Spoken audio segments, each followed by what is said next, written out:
welcome everyone to this panel on COVID-19, the Qatar response. This is a 55 minutes panel. We will have time for your questions, Q&A. Here, the audience or people joining us online, you can send the question through a chat box that is available. Even if you are here and you're too shy or you're too afraid that you will not get your chance, you can drop it in the chat box. We have a preference for people who are sending in the chat box. You can also scan the QR code as well. So this is 55 minutes with lots of panels, so I'm not going to do an introduction, even though I would have loved to tell Dr. Al-Khal that he was like our patriarch during the COVID-19. Some days we loved him, some days we hated him, but we know there's nothing personal against you. So we have with me, of course, Dr. Abdul Latif Al-Khal, the Deputy Chief Medical Officer, Director of the Department of Medical Education at HMC. Dr. Laith Abu Raddad, Professor of Healthcare Policy and Research at Weill Cornell Medicine, the Qatar, and Director of WHO Collaborating Center for Disease Epidemiology Analytics. I'm right about that. Dr. Peter Coyle, Senior Consultant, Head of Virology at Hamad General Hospital. We have also with us Dr. Khalid Al-Awad, Health Protection Manager at the Preventive Health Protection. And we have with us also Dr. Pete, no, not Dr. Peter Coyle. I'm lost with the names a little bit, I'm sorry.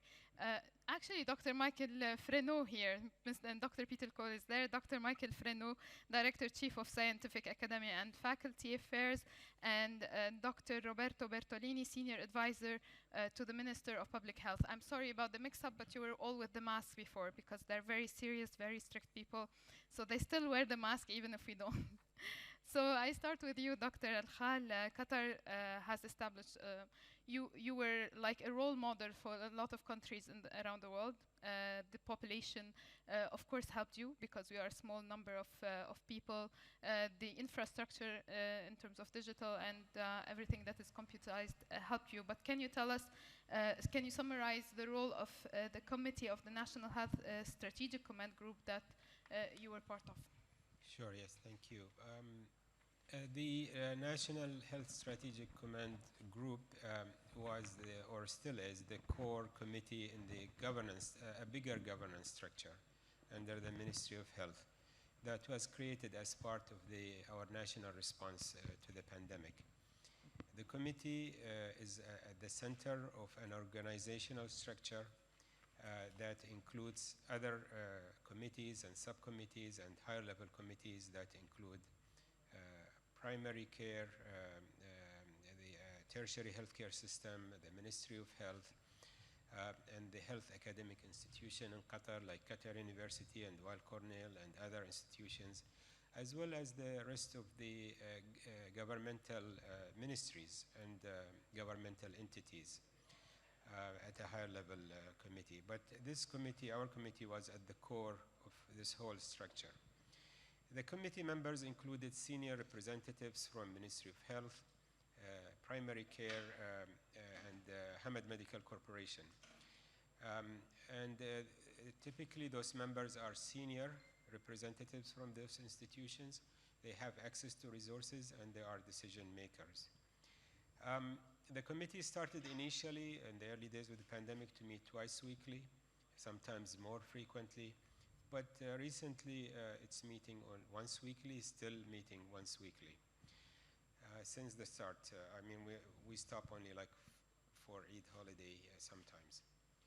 Its main role is to make evidence-based recommendations to the Minister of Health on actions and measures to combat the pandemic, in addition to making recommendations to make the World Cup 2022 a safer event in relation to COVID-19. It also ensures the timely communication of information and implementation as quickly as possible of approved action items.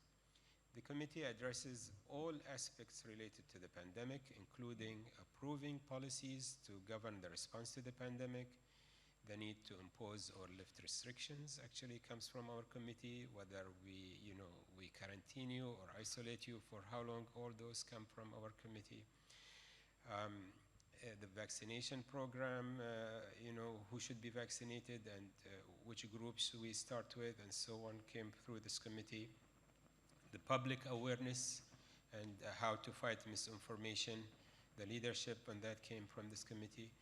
Ensuring the availability of resources to the health systems and maintaining channels of communication with other governmental sectors. The agenda of the committee includes reviewing the latest COVID-19 epidemiologic data, the local data, as well as the international situation. And getting updates from primary and tertiary care and from the public health team on the latest developments within their areas. The committee relies also on recommendations that are raised to it from the planning, the policy and planning team, and also from the scientific research committee.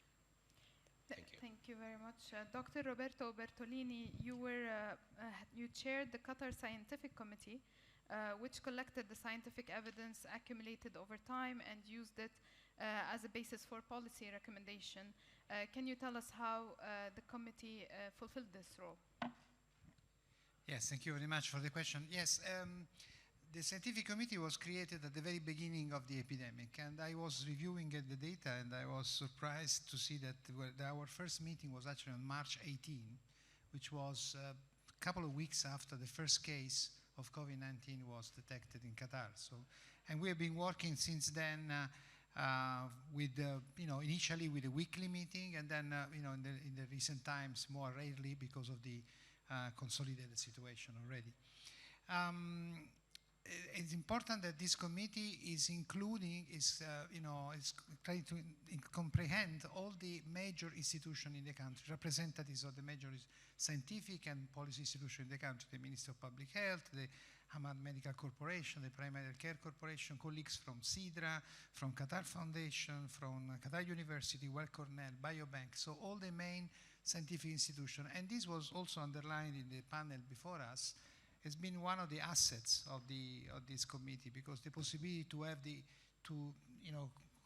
to have the expertise coming from different institutions in the country. So using also at the best the capacity of the scientific capacity which is in Qatar. So our work was mostly oriented on two main lines of action. One is providing the National Committee, as Dr. Abdulatif was mentioning before, with updates on the scientific evidence regarding the COVID-19 pandemic, the epidemic control measures, the treatments. And on the other hand, we were responding to the request coming from the National Strategic Group for some particular issues which required a scientific analysis and better understanding. And we also were very active in promoting data sharing, which was also mentioned in the panel before, and also to contribute to collaborative research nationally and internationally. So one important feature I would like to underline is that our recommendations were in a sort of rolling revision. So recommendations came at a certain point in time, but then they were reassessed, analyzed on the basis of scientific evidence which was accumulating over time due to the new publications, new data which were coming. And this was particularly important in an epidemic like the COVID, in which we did not know what was the characteristics of this virus at the beginning, and then also we needed to evaluate the effectiveness of the vaccines and the effectiveness of the measures that we were taking to control the spread of the disease. So it was a process that was continuously updating over time, and this was, I think, one of the most important aspects. Just to make you some examples, recommendations coming from the committee were at the beginning, for instance, addressing issues regarding therapies or treatments. I remember a very important contribution which was given by a subgroup chaired by Dr. Michael Frenno, which was looking at hydroxychloroquine. You remember at the beginning of the pandemic, they were talking about hydroxychloroquine as a potential treatment, and this analysis was done very carefully, and we recommended not to use hydroxychloroquine, but this was done on the basis of very careful scientific assessment, which also was helpful in discouraging this treatment and also clarifying that this was not what needed to be done. Actually was having some risk also associated to that. Another, recommendation was regarding, which was reviewed over time, the duration of isolation and the testing procedures, whether you needed to test people to get them out of isolation or not, or just on the basis of the time from the first diagnosis. And this also was something that we were reviewing over time, and the isolation and quarantine policies were continuously revised and updated. Updated recommendations were provided to the National Committee and indirectly then through the National Committee to the Minister. Also, for instance, travel policy, when you were or not allowed to travel, this actually was coming from recommendations generated by our committee and then again through the National Committee. So I think we tried to have, throughout all the pandemic, a science-based approach. So providing policymakers with what was known at that particular time and updating it all the time in order for them to take decisions based on those items rather than what was coming out of social media or other Now we tools. have all that left behind, but now we know who was behind the evil decisions. Dr. Laita Amouraddad, Qatar has a well-established database. We brag in front of everyone else that everything is digitized. You can have all your information online. But this helped you publish several very important papers on COVID using the system as the main information source. Can you tell us more how this happened? Sure, yeah. So to begin with, really, I think one of the really important things that happened over the last 2 decades in Qatar is this investment in modernizing the healthcare system. As part of this modernization, we established these digital health information platforms, which tracks everything that happens related to COVID. This is for an academic like myself, this is a gold mine of data waiting to be explored. Also, we are very fortunate. We had a very massive investment in science. In fact, we are sitting here right now in Education City. This is at the heart of this investment in science in Qatar. So we have a very strong academic sector as well. We have also really very privileged here. We have very healthy relationship between the government sector and the academic sector. For example, Dr. Abdelatif here, Dr. Roberto here. We have been working on daily basis now for over 2.5 years. Essentially on daily basis, literally, just in order to work to how we need to manage this pandemic.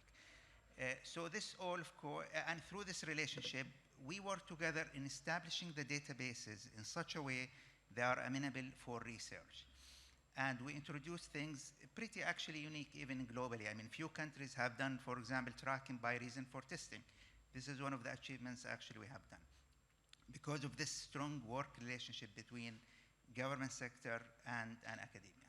So through this national collaboration, we have been able to generate over 50 studies on COVID-19. Many of these studies were actually pioneering and the first of their kind. In fact, tonight we will be celebrating our 10th publication in the New England Journal of Medicine, which is the world's most prestigious medical journal.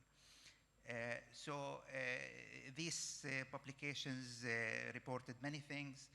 For example, the study tonight is looking for protection of natural immunity against BA.5 variant, which is the first study of its kind. So such really high-profile publications, of course, informed the global response. WHO, was covered widely in international press, which shows really the importance of the work that was done in Qatar, presented in White House briefing, discussed in US Senate, and so on. So this is, I would say, more the visible part of the enterprise. There is less visible part of the enterprise, which actually Dr. Abdelatif was talking about earlier in the earlier session, is this working day-to-day, tracking the epidemic and working how to actually handle it. Before even the establishment of the scientific committee, which Dr. Roberto was talking about, before the epidemic wave, we were actually sitting together building mathematical models in how we are going to respond to this pandemic. How many hospitals do we need? What kind of isolation facilities do we need? Then building a simulation to see when should we ease restrictions, when should we put restrictions, and so on. All of these decisions were actually driven by science. So just want to summarize that I think what happens in Qatar, really an achievement we are very proud of, is a natural consequence of two investments that happened in the country in modernizing its healthcare system and building actually the scientific enterprise that we are living here today. Thank you very much, Dr. Abu Raddad. Dr. Peter Coyle, Qatar was one of the countries that was testing very actively since the beginning. And it was an essential tool to detect cases, monitor the course of the disease, identify imported cases as well. How did you gather and manage the information on testing in Qatar? Well, obviously this is a pandemic, and when it kicked off, obviously the virus emerged in China, and the first cases were confirmed at the end of December 2019. And our job was to try and get an assay going here in Qatar. Now, very soon after the virus was discovered, the Chinese authorities released the full genomic sequence of the virus. WHO picked up on that. That was picked up by WHO collaborating laboratories around the world, who then validated assays based on the sequence with samples that were available. And we used in our case, we used the Berlin Charité Hospital, the sequence that they published. We developed the assay in-house within our laboratory, within Qatar. And we were also able to get a virus from the European bioarchive to validate the assay. And we started testing every single respiratory virus, every single respiratory patient from the end of January when we introduced the test to the end of February when we got our last case. And I can remember Dr. Abdul Latif visiting me in the laboratory one time saying, how do you know that your negative tests are negative? Which was a very good question we were asking ourselves at the time, you know. But soon after we got the first case, which was a young 24-year-old, very sick individual, we started to then run into the second problem, which was supply chain. There was a huge demand on reagents, and we were fighting to get reagents. And we usually went to North America and Europe for most of the commercial, but obviously with this was a global thing. We started looking to Southeast Asia, to China, to Korea. We had meetings with the embassies. We had lots of stuff. The guys, the senior management in the hospital and the senior authorities really paved the way for us to get close to companies who would supply the reagents to us. And over time, because we hit the first wave, we were able to put samples into our biorepository that helped us to validate assays as they were coming through. But it was a predicament. But I think we were lucky to get away with it to a degree. We incorporated our colleagues up at Sidra. We got them on board for testing, and when we got them on board, they helped us out as well when the numbers started to go up. So I think it went well. Mm-hmm. I think we've learned a lot, but really it was quite a hairy time to begin with. I'm making a lot of jokes about how we lived the pandemic, but I have to admit we were feeling very safe, to be honest. So thank you everyone who's here for making us feel this way. Dr. Michael Fredo, as we mentioned earlier, a number of research were carried out and published in Qatar around COVID. Can you tell us the role of the academic research institute that has played in those research? So, for those not familiar, Qatar has a national academic health can system. you bring the mic? Can we hear better? Yeah, sorry, for those not familiar, Qatar has a national academic health system which brings together the major healthcare providers and the major academic institutions which have a healthcare or biomedical interest. It's funded by Hamad Medical Corporation and housed there. So it has that national responsibility, but also within Hamad Medical Corporation, it's responsible for research governance, so that gives the context. So very soon after the arrival of the pandemic, we reallocated funds from within the academic health system to support COVID-related research, and that involved deferring some non-COVID funding support in order to prioritize COVID. We very rapidly established a fast-track process for scientific and IRB review of COVID-related proposals. And this involved establishing and chairing, my chairing, a small panel of scientific reviewers who were able to review these projects scientifically very quickly. That was in place by late March 2020. We deployed a senior member of our staff to provide the administrative support for the process. We changed we normally have a an online research management system, which is very effective, but takes a considerable amount of time to navigate one's way through. So we moved to accepting email submissions with subsequent confirmation through the online. And we were able to provide decisions and funding and IRB approvals almost always within about 2 weeks. So we were able to achieve, I think, fairly rapid turnaround. We also, apart from this, the HMC system, we established and coordinated a national HS COVID grant award scheme, bringing together our partners. We've heard about the COVID Biobank. This was housed within Qatar Biobank, but we provided from the academic health system almost 5 million riyals of funding to support its being established. We assisted in liaising with HMC's business intelligence unit for the provision of data to support COVID-related research, and undertook some other activities. For example, within 3 or 4 months of the pandemic arriving in COVID, there was a move to establish a wastewater screening program in order to track potential future development of the pandemic, and we provided some funding to support that.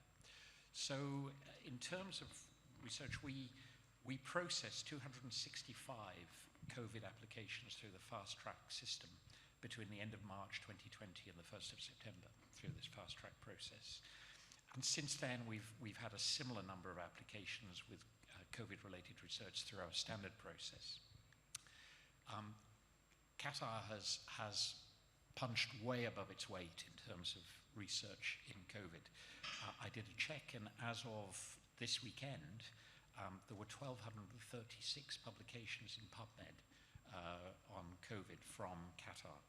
And as we've heard, a significant number of those are in the absolute top journals: New England Journal of Medicine, Nature, Nature Medicine, which really is, I think, an amazingly impressive achievement, and reflects really the way that the health system and the academic centers worked so closely together and collaboratively, and as we've heard, data was extremely important.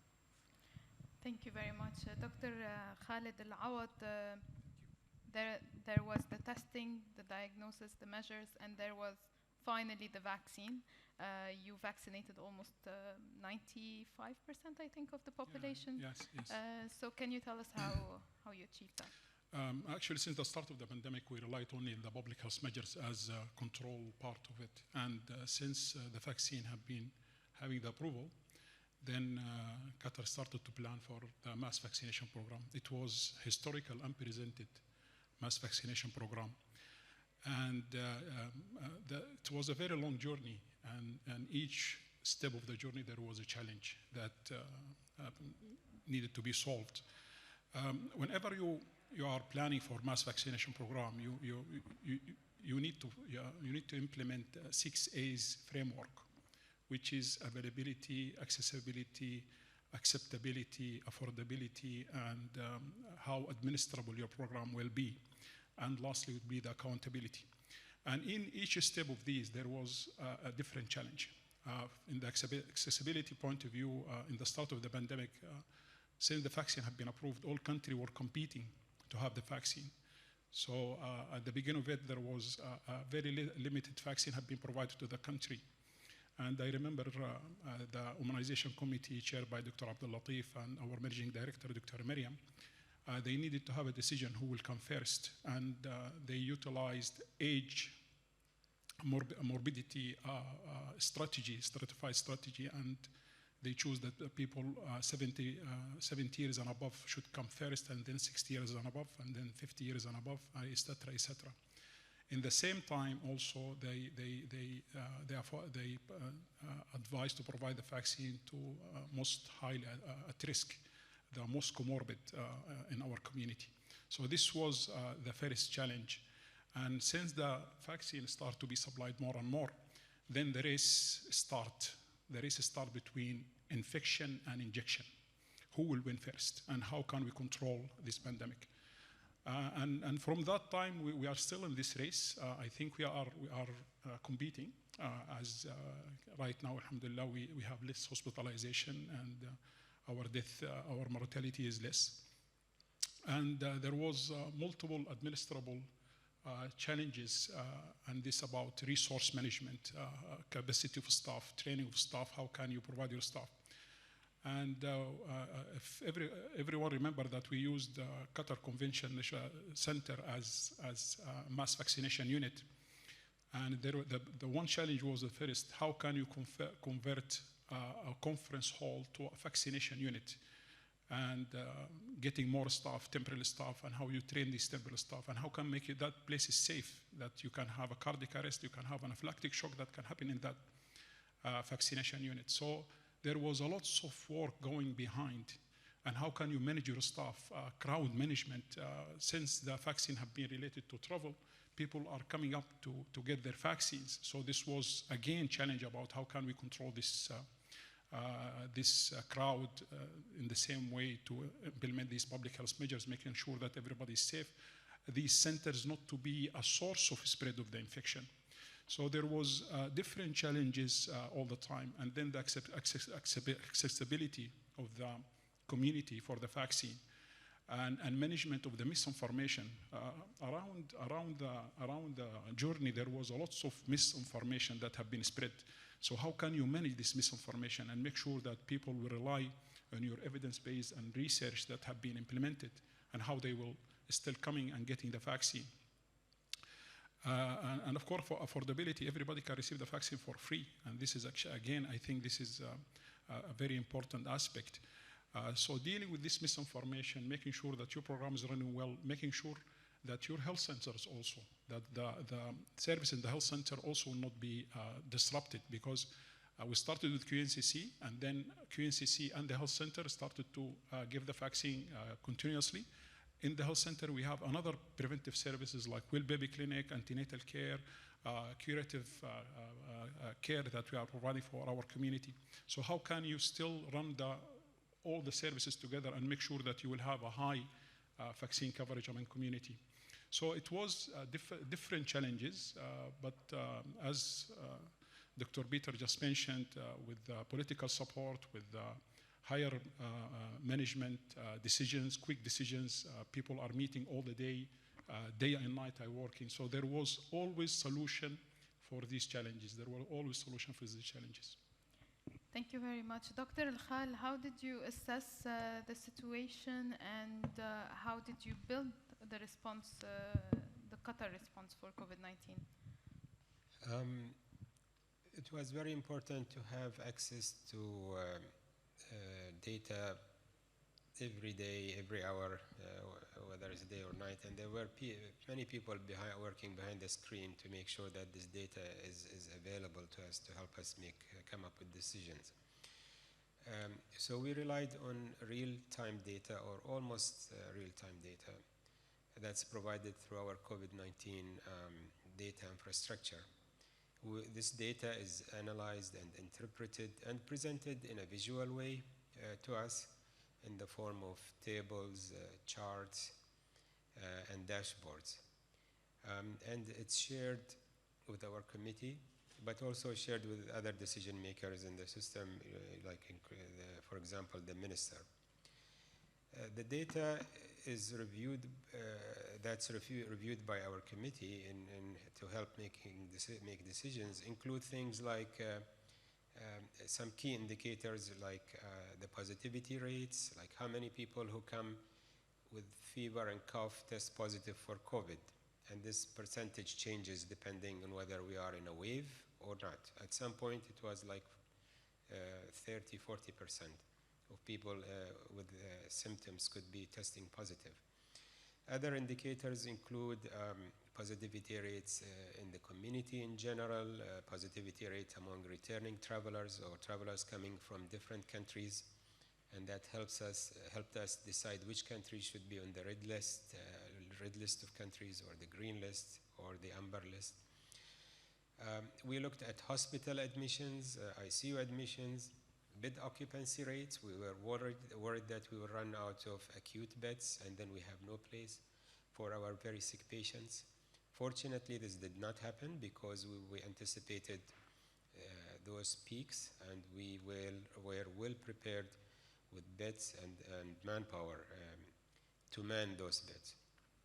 We looked at other things like clusters in the community, clusters at some workplaces, for example, Hamad Medical Corporation or primary care workers or Qatar Airways workers or certain companies where there are clusters of cases, and that it triggers a public health response to try to find cases and isolate them and reach to the contacts, close contacts, and screen them. We also looked at rates of infection at schools, and that helped us decide whether classrooms should be closed or whole schools should be closed. And those decisions were typically taken by the public health department.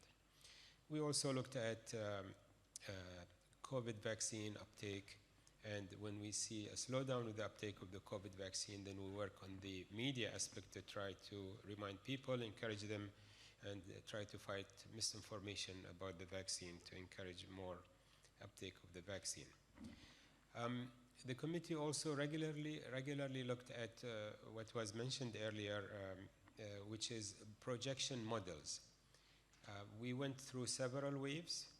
Some of them were bigger than the others, and we needed to know how many cases should we expect during the peak and how many acute and ICU beds. So we always looked at projection models, and they proved to be very helpful to make us more prepared. The committee also followed the global situation and the emergence of new variants, whether there are variants of interest that may turn to be variants of concern. So this data or information was very helpful for us to make a decision whether maybe we should stop flights to certain countries.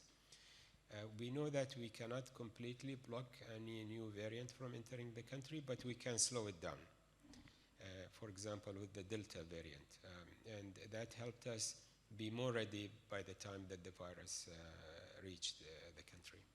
Thank you. Speaking of variants, Dr. Coyle, can you tell us how the testing helped with monitoring the variants and still monitoring the variants? Because unlike what we common people like to think and believe nowadays, the pandemic is still here. Yeah, variants, I mean, the virus mutates at a very high level, and most of those mutations just disappear, but some give them the virus an advantage, and we call those variants of interest. And you don't really know which ones are going to become variants of concern, so the key is to be able to identify them. And to identify them, you essentially sequence them. So what we have a program for sequencing the viruses that are coming out there randomly, about 5%. And our colleagues up at Qatar University in the Biomedical Research Center have led on the sequencing for this year. So this has been a very important role. We've also collaborated with them to develop sequencing within HMC. So a variant of concern is something that has a competitive advantage over its compadres. It starts to get transmission advantages. And the second thing is, if it starts putting people in hospital, then you've got a variant of concern. And it's very important to be able to recognize those. So we do this on a weekly basis. We've been doing it the whole way through. And I would imagine we'll be doing this for some time to come. Dr. Bertolini, we are getting ready to receive millions for the World Cup with their variants and no ability to slow it down and take any measures. So what are your recommendations? That's a very big challenge, I think, because we are getting a large number of people coming here in a short time, and our concern is that the health system is actually able to respond to the challenges that this might pose. Because if we have some people who get a more serious disease or require hospitalization, I mean, we have to be able to respond to this possibility. So there are still decisions that are being taken and been discussed. At the moment, as you know, we have a test, a rapid antigen test or PCR requested to people incoming to Qatar. Again, this is a rolling revision, so maybe this policy will be changed, but at the moment this is what it is. And this provides a first layer of protection. So you know, except for those people who are still negative to the test, but already host the virus, I mean, you stop from coming people who are sick, might be asymptomatic or will be mild disease, from coming to the country. This is a major protection. And also, of course, the population living in Qatar has a high level of protection due to a high level of immunization and natural infection. So that constitutes a sort of barrier. Of course, all of this reasoning has some weaknesses related to the possibility that we have a new variant coming in the next weeks, which we hope it doesn't happen, but I mean, it might happen. And then in that case, I mean, we have to see which characteristics these variants might have and which kind of response we might, introduce. So at the moment, these are the system. We are not expecting, because of the large immunity in the population, we believe that even the introduction of a few seats of infection for the new cases coming will not create big problems, because also the virus has changed in the meantime. The population is protected against severe infection and hospitalization because of the vaccination and the natural infection. So therefore, I mean, we think that the system will be able to stand even some increase in the number of cases, which we will see, because we will obviously see that. So it's a complicated situation, because it's a small country which suddenly receives a huge number of people all at the same time. And gathering in the fan zones, gathering in the stadium. But we have been working on this for a long time, so I think we are quite ready now. And of course, I mean, as was mentioned before, we give policy recommendations to the decision makers based on scientific evidence, and the ultimate decision, of course, comes from the policymakers. I mean, that can go or cannot go in the direction that we suggest, and this is a part of the science policy interface, which is actually an important issue that we have experienced throughout the pandemic.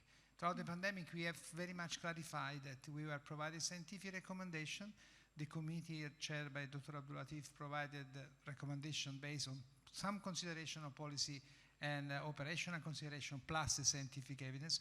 But then, I mean, the freedom of politics, let's say, is to take decisions on the basis of a number of other considerations, which we might not see, like, I don't know, economic implications, international reputation, or trade, whatever. I mean, which have a dignity to become part of the algorithm of decision making. It's not that we advocate that decisions have to be based only on science and that's it.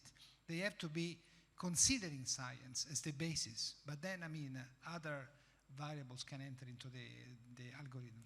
Of course, I remember an article in the Financial Times that was saying that all the countries who are easing up on lockdowns, it's not a medical recommendation, it's a financial recommendation.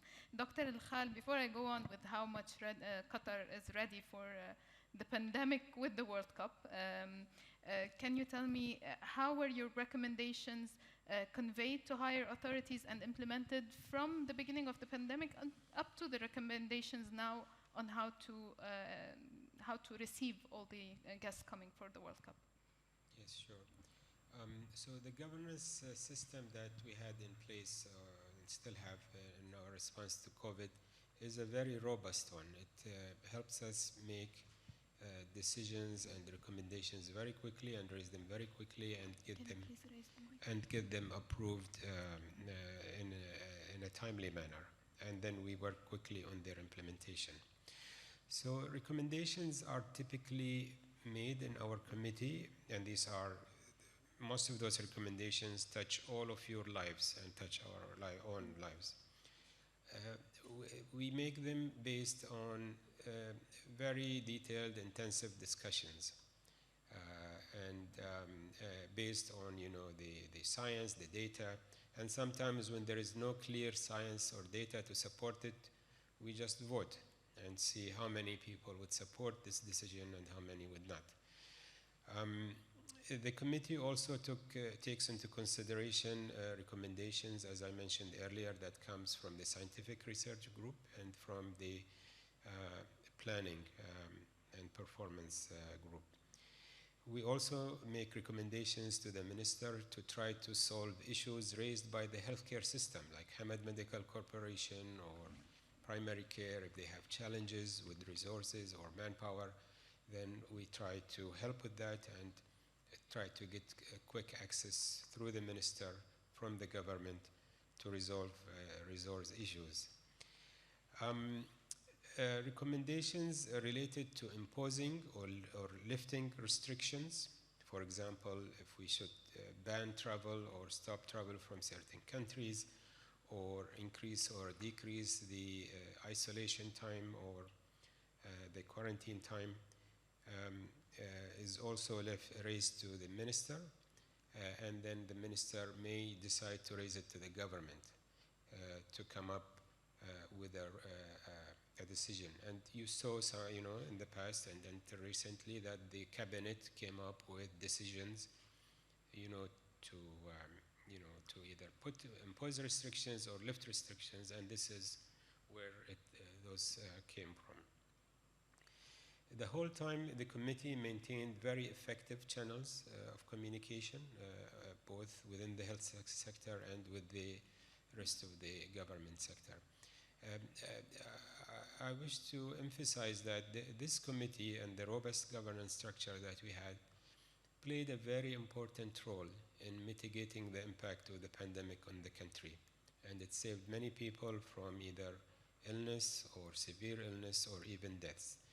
And we are very proud, as a country to have achieved this, but this would not have been achieved without the collaboration and the effort and the work of thousands and thousands, actually, of people, many of whom you never heard of, you never saw, but they are working behind the screen. Thank you. Thank you. Anyone has any question? The gentleman here.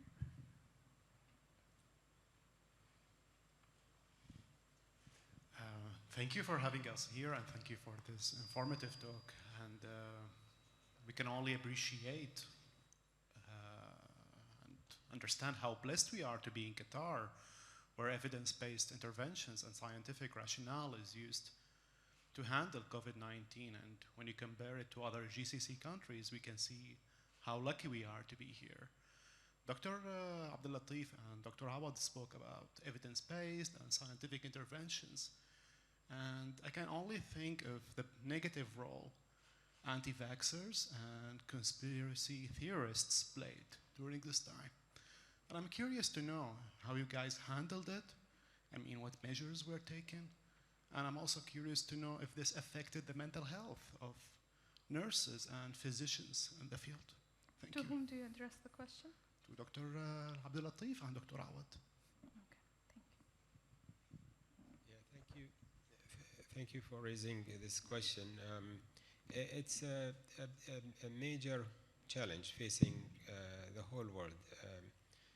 The misinformation and the lies that are being spread about the vaccine. And unfortunately, many people lost their lives because they believed those lies and this misleading information, including patients that we know of who are admitted to the ICU saying, no, this can't be, this is all lies. There is nothing called COVID, and they ended up dying here in Qatar.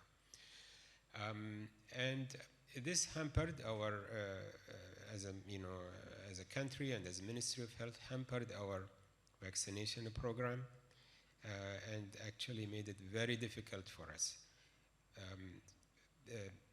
The vaccination rates should be higher than they are now. We are probably much better than many other countries, but there are many people who took only one dose or took only 2 doses and never went for the booster, and there are people who never took the vaccine. And in the most recent deaths, some of them older people, unfortunately, most of them never had even a single dose of the vaccine. This is because probably their children were believers in the, in the conspiracy theory and believed those lies. And this resulted in, in Qatar and other countries of vaccines expiring without being used. Unfortunately, this movement is not something new. It's always been there, mainly in the West, mainly in the US, the UK, and some other European countries. And we didn't have this problem before until COVID came. And then all of a sudden, everybody started reading about it. And unfortunately, many of those lies were started by doctors and health workers in those countries because they made profit from that. They actually were making money out of spreading lies because They had more followers on their platforms, and this generated more money for their advertisement through there. So those people are remorseless. They are criminals. They spread lies that led to people dying because they make more money out of it. And of course, there are people who just believe for face value whatever they hear. They trust what they see in the social media more than they would trust the government or the doctors or the nurses, and they will spread this information. And that's why it's important that the government always tries to be very transparent in sharing information. And the other thing is that we should not only rely on health workers, officials to give information about the vaccine, but also to rely on people from the community who are more trusted by the public, community leaders, patients' family, parents are probably more credible in the community if they spread the right message to the public. It's an ongoing war. There is always something that the health sector is trying to do about it. I think we are gaining grounds, but it's constant. It doesn't stop. Actually, Dr. Abdul said it all.